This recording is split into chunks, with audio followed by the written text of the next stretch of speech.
Fala pessoal, tudo bem? Aqui é o professor Eric Alves, professor de Direito Administrativo. Neste vídeo eu vou corrigir com vocês as questões do meu terceiro simulado para o concurso do MPU, simulado que eu disponibilizei gratuitamente lá no meu Instagram.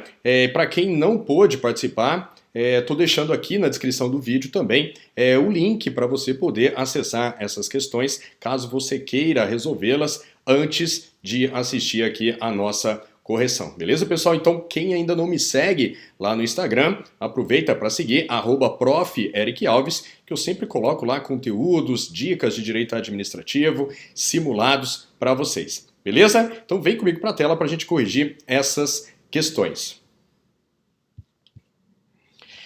Antes de iniciar, aqui, ó, tá aqui embaixo os meus contatos, tá? Nas redes sociais, Prof. Eric Alves. Tem esse número aqui também, ó, 61-99386-7449. É um número de WhatsApp. Nesse WhatsApp eu tenho uma lista de transmissão de direito administrativo. Nela eu também compartilho novidades da matéria e também um curso de direito administrativo em áudio, tá? Para você ouvir aí quando estiver no trânsito, na academia, enfim, otimizar o seu tempo de estudo. É gratuito, ó, vou deixar aqui na tela de novo para vocês, ó, 61-99386-7449.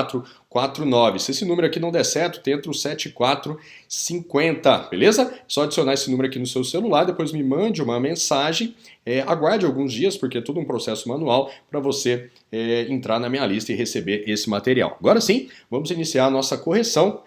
Primeira questão, lembrando que são 11 questões, tá, pessoal, nesse terceiro simulado. Olha só, a primeira. A finalidade que um ato administrativo deve alcançar é determinada pela lei, inexistindo nesse aspecto liberdade de opção para a autoridade administrativa. Pessoal, essa questão aqui está correta. Lembrando que a finalidade é um elemento do ato administrativo e é um elemento vinculado, tá bom? Então a finalidade de todo ato administrativo, ela é determinada pela lei. E a finalidade ela pode ser analisada sob dois aspectos. Tem a finalidade específica daquele ato, por exemplo, um ato de remoção de um servidor tem a finalidade de melhor adequar o quadro de pessoal de um determinado órgão ou entidade. O servidor é removido de um local em que há excesso de pessoal para um local em que há carência de pessoal. Então essa é a finalidade do ato de remoção, melhor adequar a força de trabalho. Um ato que aplica uma sanção a um servidor tem a finalidade de punir o servidor que praticou uma infração disciplinar. Então a lei é que define a finalidade específica de cada ato administrativo. Além da finalidade específica, todo ato administrativo tem uma finalidade geral, né, que é comum a todos os atos administrativos, que é qual? Satisfazer o interesse público. Tá? Então essa finalidade geral de todo ato administrativo ela é invariável. Todo ato administrativo tem sempre a finalidade de satisfazer o interesse público. O que muda é o quê? É a finalidade específica de cada ato. Essa sim é variável. Já a finalidade geral, não, ela é invariável, é sempre satisfazer o interesse público. E a finalidade, ela é considerada um elemento vinculado do ato administrativo, tá ok? Então, sempre que o agente público for praticar um ato administrativo, ele está vinculado à finalidade específica daquele ato, que é definida pela lei, e também à sua finalidade geral, que é sempre satisfazer o interesse público, beleza? Então, por isso aqui a nossa questão está correta. Segunda questão. O poder regulamentar permite que a administração pública complemente as lacunas legais intencionalmente deixadas pelo legislador. Pessoal, essa aqui é aquelas questões um pouco ambíguas ou muito amplas que permitem várias interpretações que o CESP, a banca que está organizando o concurso do MPU, gosta de fazer. Essa questão aqui, dependendo da interpretação, você poderia considerá-la correta ou errada. O gabarito da banca aqui considerou que essa questão está correta. Então, qual foi a interpretação do CESP aqui no caso?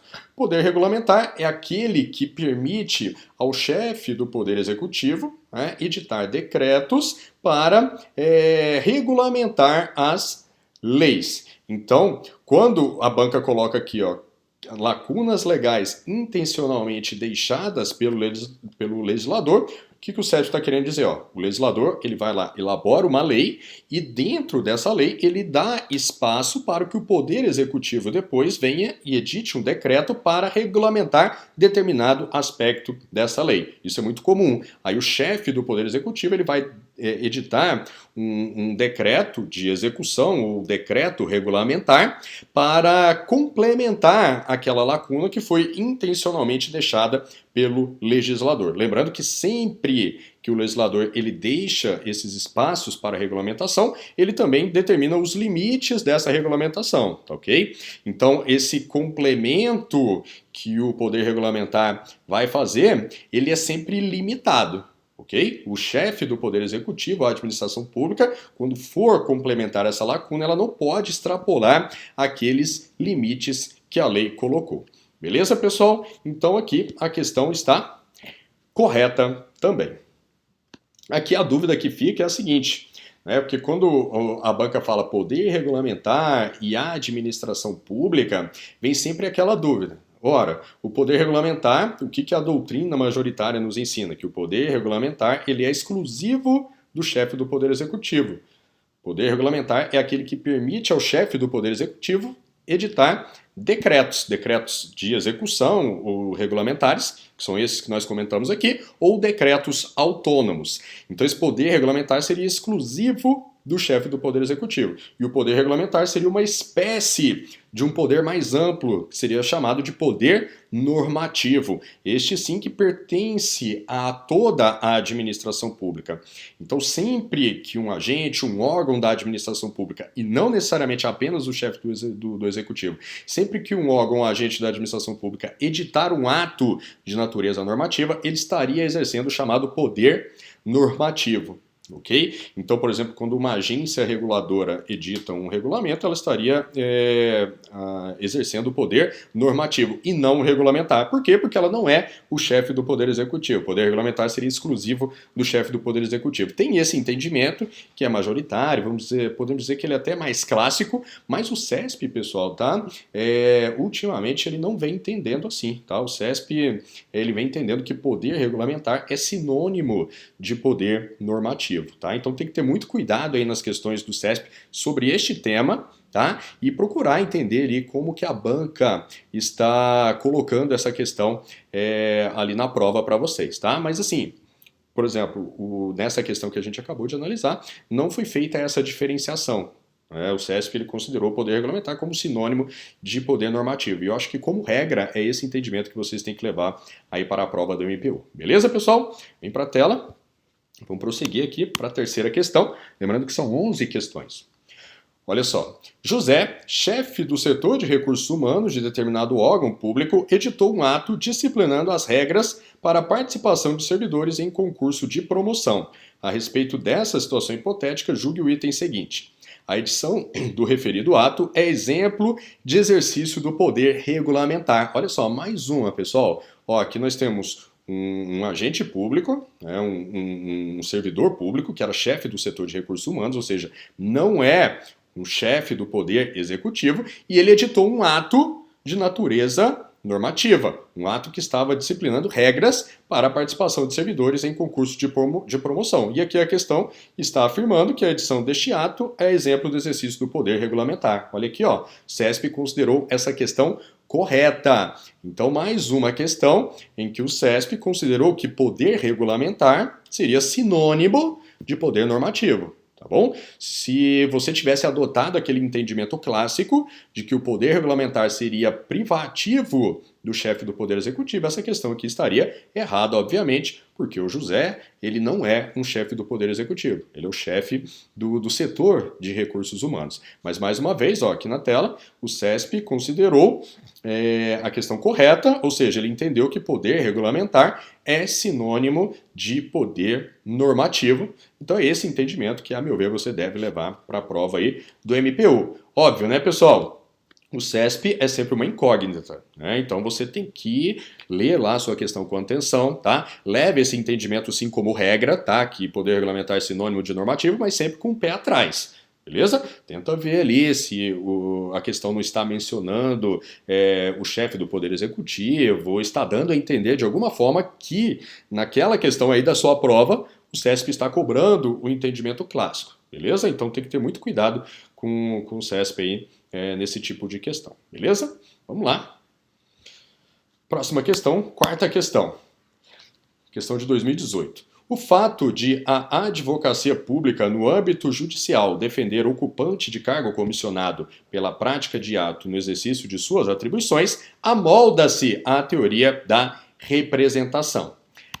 Pessoal, essa questão aqui está errada. Por quê? A advocacia pública nós podemos considerar que é um órgão público. Okay? E a teoria que explica a atuação dos órgãos públicos não é a teoria da representação, e sim a chamada teoria da imputação, ok? Então, os atos que são praticados tanto pelos agentes públicos como pelos órgãos públicos, eles são imputados ao Estado, né? Àquela pessoa jurídica. Então, não é a teoria da representação, e sim a teoria da imputação. É a teoria que explica a atuação dos órgãos públicos, beleza? Vamos lá. Mais uma. Questão 5. O controle interno é exercido pela administração pública sobre seus próprios atos e sobre as atividades de seus órgãos e das entidades descentralizadas a ela vinculadas. Pessoal, mais uma questão aqui polêmica do CESP. Olha só, a banca deu essa questão como correta. Olha só, vamos analisá-la por partes. Primeiro, ela afirma que controle interno é exercido pela administração pública sobre os seus próprios atos. Beleza? Essa definição aqui está corretíssima. Controle interno é aquele que é exercido por dentro. Né? Ou seja, o órgão controlador e o órgão controlado, eles fazem parte de uma mesma estrutura. Ok? Então, quando a própria administração pública controla os seus próprios atos, ela está exercendo controle interno. Ok? Quando um chefe controla, fiscaliza um ato do seu subordinado, é um controle interno. Os dois estão dentro de uma mesma estrutura. Quando a CGU, Controladoria Geral da União, que é um órgão do Poder Executivo, fiscaliza, controla um ato praticado, por exemplo, pelo Ministério da Educação, pelo Ministério da Saúde, também é um controle interno, porque tanto a CGU como o Ministério estão dentro da estrutura do Poder Executivo. No MPU também. No MPU tem lá um órgão de controle interno que exerce o controle sobre as atividades administrativas do próprio MPU. Então tem lá um agente do MPU que pratica atos administrativos lá dentro, né, que cuida das licitações, que cuida dos concursos públicos, que faz o pagamento dos servidores, e tem um outro órgão também dentro da estrutura do MPU que fiscaliza, controla esses atos. Então o controle interno é exercido por dentro, é a própria administração pública controlando os seus próprios atos, beleza? Então essa primeira parte da questão está correta. Agora olha só. A questão continua afirmando que o controle interno ele é exercido sobre as atividades de seus órgãos, ok? Lembrando que órgãos são unidades destituídas de personalidade jurídica própria, né? São unidades que são constituídas dentro da estrutura de uma pessoa jurídica, ok? Submetidas, inclusive, a uma organização hierárquica, beleza? Só que olha só, a questão, então até aqui está correto também, só que a questão fala que o controle interno seria aquele que também é exercido sobre as entidades descentralizadas a ela vinculadas. Opa, aí já tem uma polêmica. O que são entidades descentralizadas? A gente já pensa aqui logo nas entidades da administração indireta, não é mesmo? Nas autarquias, fundações públicas, empresas públicas e sociedades de economia mista, que são criadas através do fenômeno da descentralização.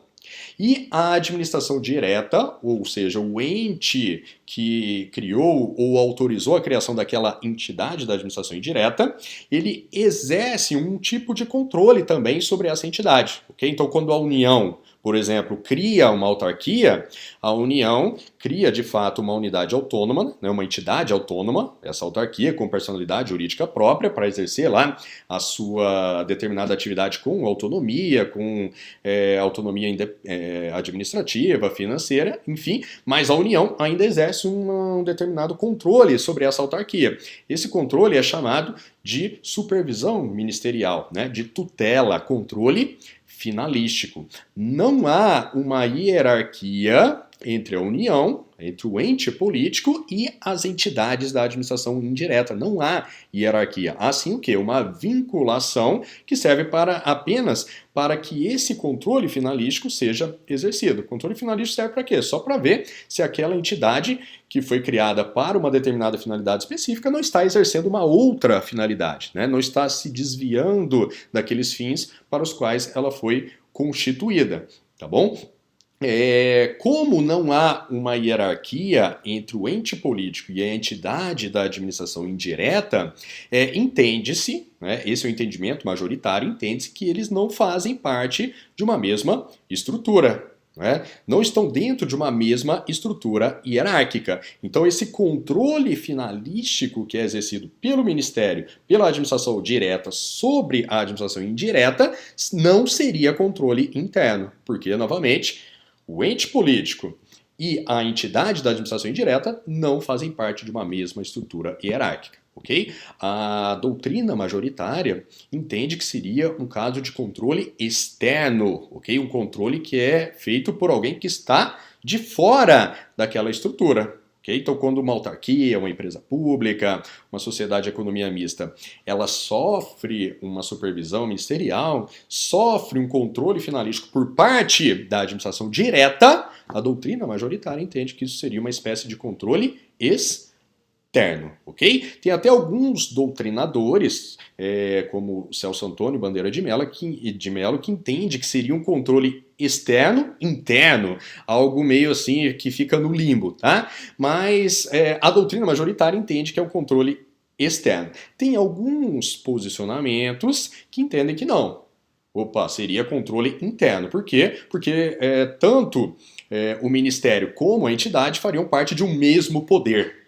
Por exemplo, imagina aí uma autarquia que é vinculada ao Ministério da Saúde, por exemplo. Né? Então, tem lá a autarquia, né, e o Ministério da Saúde. Ambos estão dentro ou sob o guarda-chuva do poder executivo. Então, como eles estão dentro de um mesmo poder, né, isso também seria considerado um controle interno, tá? E foi esse o entendimento que o CESP adotou aqui na questão. Ele adotou um entendimento minoritário, tá bom? Olha, que o controle exercido sobre as entidades da administração indireta pela administração direta seria um exemplo de controle interno, tá bom, pessoal? Entendimento novamente minoritário. Tome muito cuidado aí na prova. Nessa mesma prova aqui do TCE de Pernambuco, o CESP, ele elaborou uma outra questão que estava comentando esse mesmo assunto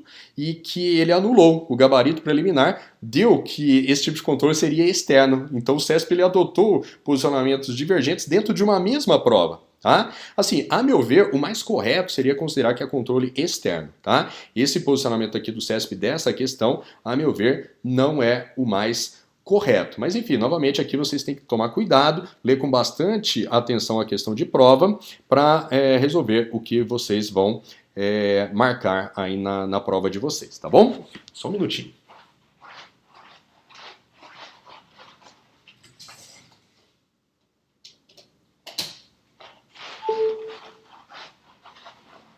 Voltando aqui, questão 6.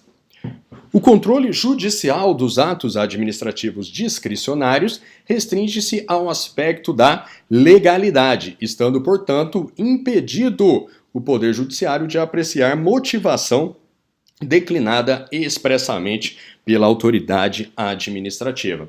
Pessoal, essa questão aqui está claramente errada, ok? De fato, o controle judicial dos atos administrativos restringe-se ao aspecto da legalidade, ok? O Poder Judiciário pode controlar atos administrativos discricionários se for restrito ao aspecto da legalidade, sim.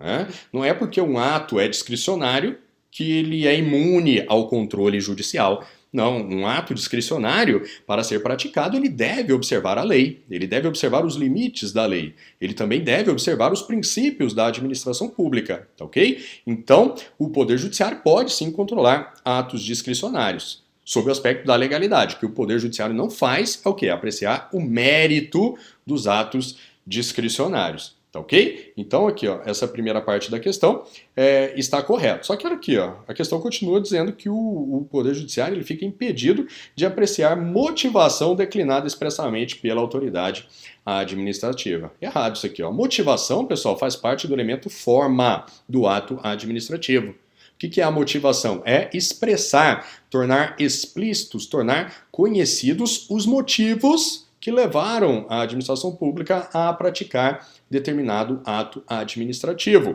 E sempre que a administração pública ela faz a motivação do ato, né, sempre que ela torna esses motivos conhecidos, ela fica vinculada. Né, na verdade, a validade daquele ato administrativo vai ficar vinculada à validade desses motivos. Vai ficar vinculada à veracidade, à legitimidade desses motivos que foram indicados. Okay? De modo que, se ficar comprovado que aqueles motivos são falsos, são ilegais, são ilegítimos, aquele ato administrativo ele é um ato nulo, tá bom? Ele é um ato ilegal. O Poder Judiciário ele pode sim anular um ato administrativo com base na teoria dos motivos determinantes, ok? Então, se o Poder Judiciário ele pode anular um ato com base na teoria dos motivos determinantes, e para que essa teoria seja aplicada é necessário analisar a motivação daquele ato, então o Poder Judiciário pode sim analisar a motivação, tá bom? Lembrando novamente, só ressaltando, que a motivação faz parte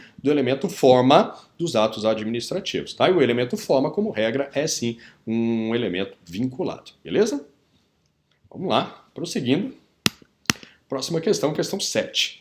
O servidor em estágio probatório não poderá afastar-se para servir em organismo internacional de que o Brasil participe ou com o qual coopere, ainda que com perda total da remuneração.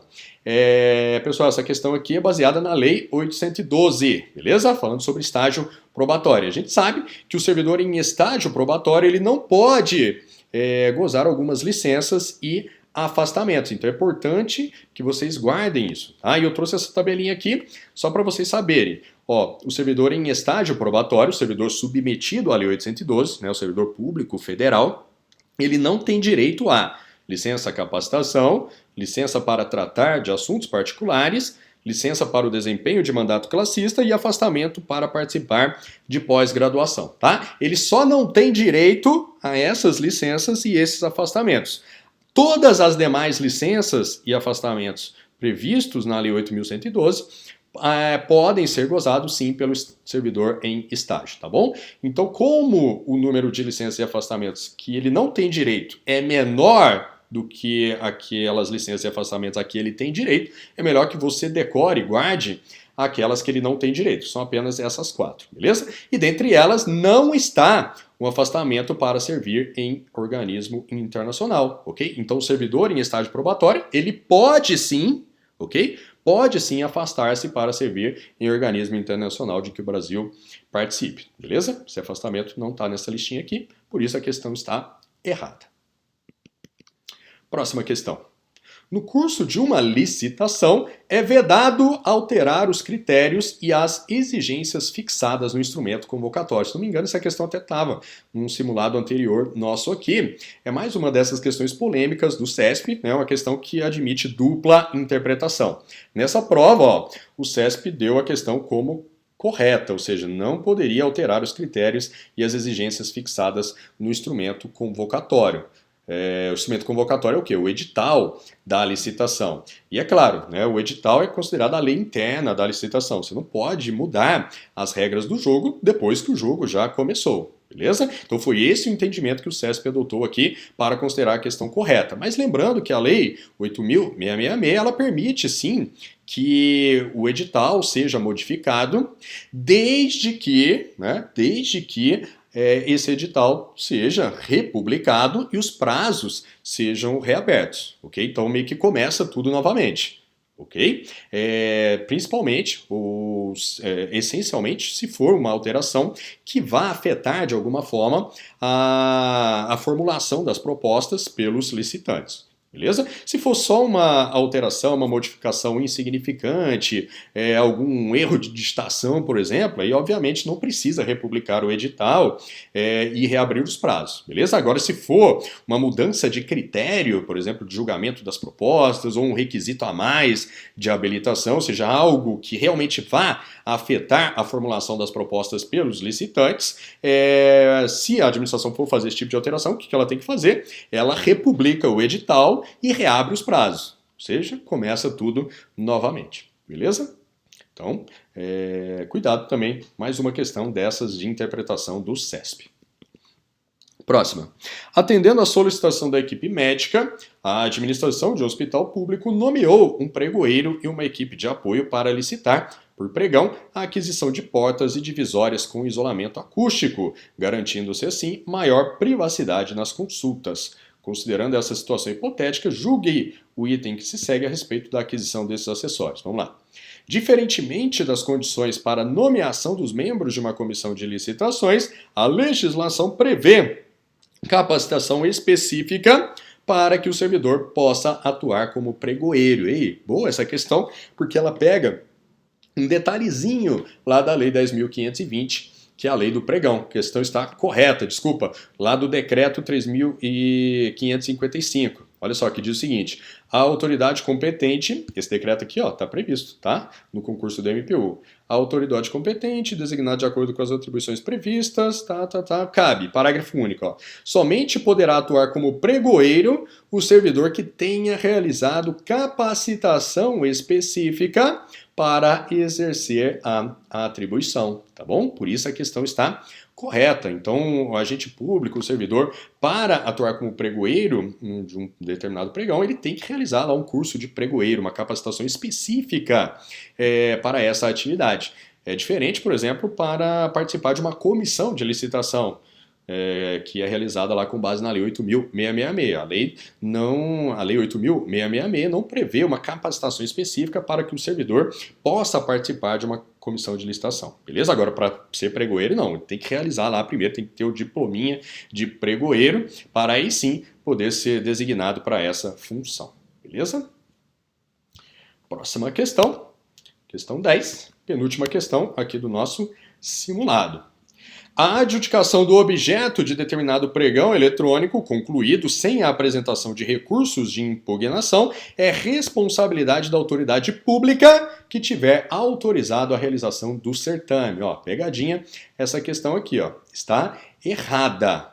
Porque a adjudicação do pregão eletrônico no qual não tenha havido a apresentação de recursos é de responsabilidade do pregoeiro. Beleza? A autoridade competente, a autoridade que autorizou a realização desse pregão, ela só tem a atribuição de fazer a adjudicação caso tenha havido a apresentação de recursos, tá? Então, cuidado com esse detalhe, beleza? Ó, no pregão, a competência para fazer a adjudicação é do pregoeiro, caso não tenha havido a apresentação de recursos, ok? Por outro lado, se houver a apresentação de recursos, a competência para promover a adjudicação é da autoridade competente, beleza? A autoridade competente é a autoridade que autorizou, determinou a realização daquele pregão, ok? Então, cuidado com esse detalhe aqui, pegadinha, questão está errada. Próxima questão, última questão aqui do nosso simulado.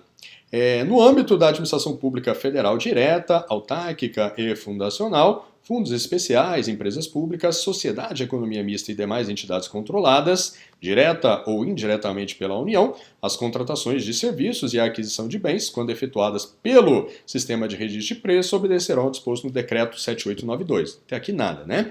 No que se refere ao Sistema de Registro de Preços, julgue o item a seguir. Mediante despacho fundamentado, são permitidos acréscimos aos quantitativos registrados na ata de registro de preços, conforme o previsto na Lei de Licitações e Contratos da Administração Pública.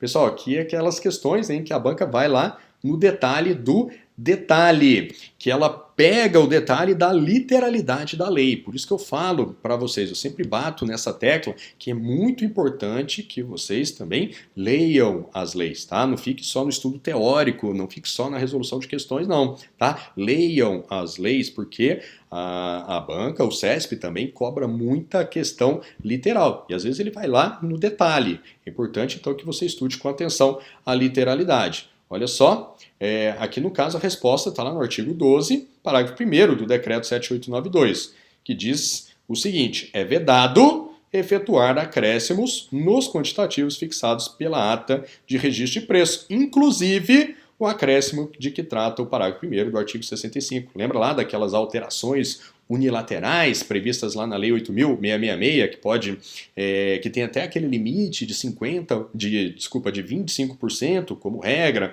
e de 50% para reformas de edifícios e equipamentos. Lembra lá daqueles acréscimos, né? Limites para alteração unilateral? Pois é, no sistema de registro de preços não pode. Beleza? Então aqui a nossa última questão está errada. Pessoal, com essa questão nós terminamos aqui a correção do nosso terceiro simulado, espero que tenham gostado. Novamente, o link para as questões estão aqui, está aqui nos comentários, tá? Se você gostou desse vídeo, não esqueça de deixar aí o seu like, seu joinha para cima. Não deixe também de se inscrever aqui no meu canal. Inclusive clique aqui nas notificações que eu estou sempre postando aqui novos conteúdos, novas dicas para vocês ficarem de olho, tá? Tudo conteúdo gratuito, de qualidade aqui para vocês. Não se esqueçam também, ó, deixar aqui novamente as minhas redes sociais, beleza? Ó, Prof. Eric Alves, Instagram, Facebook e também aqui a minha lista de transmissão no WhatsApp, na qual eu compartilho aquele curso de Direito Administrativo em áudio. Beleza, pessoal? Então, muito obrigado aí pela audiência, um grande abraço e até a próxima.